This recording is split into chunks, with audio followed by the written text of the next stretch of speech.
Greetings and salutations, this is the 7th level with another episode of The Digital Dump. Today we are looking at another Steam game called Balancity. This is a really interesting concept.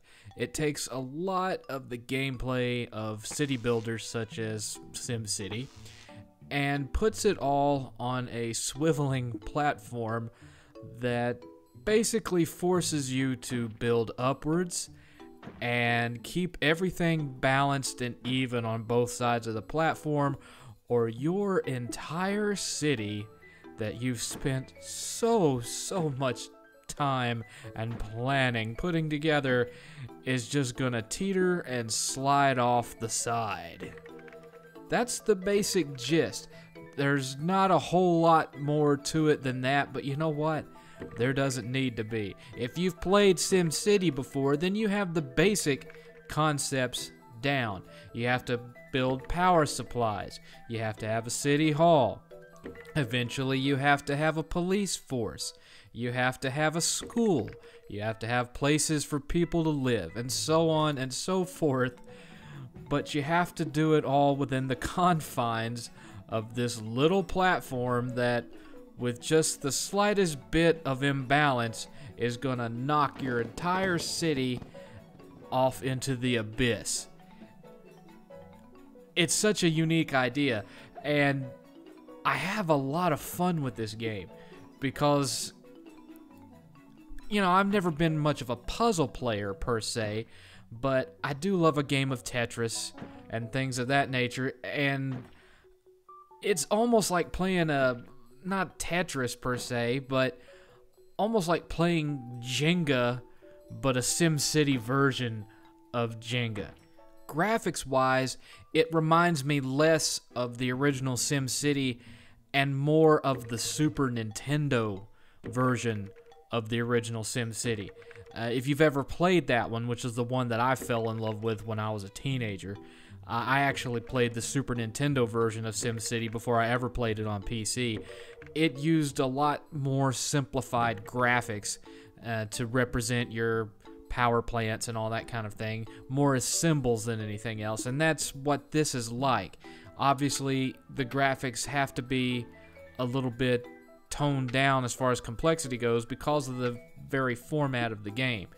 I'm not sure how well something like this would work if it was attempted in a 3D space.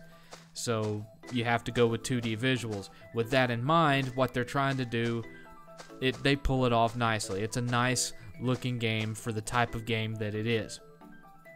I wouldn't mind there being a few more musical tracks.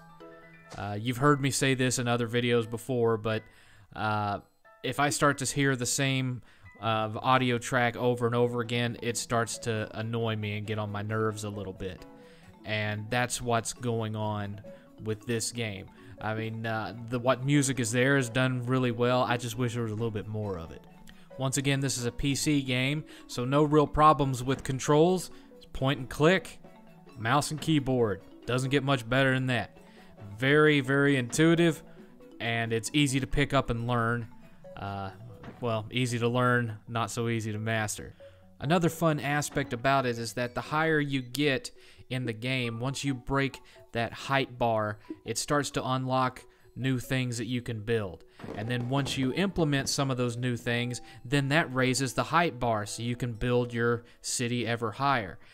Once you get the feel and the flow of it and everything, you can really start to build this ridiculously massively tall build structure.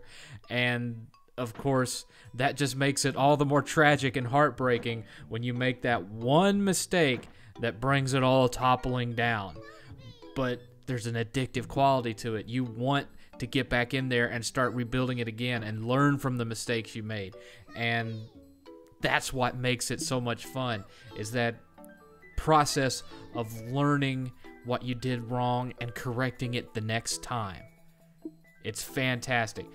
For what you pay for this game, you get a lot of replayability here.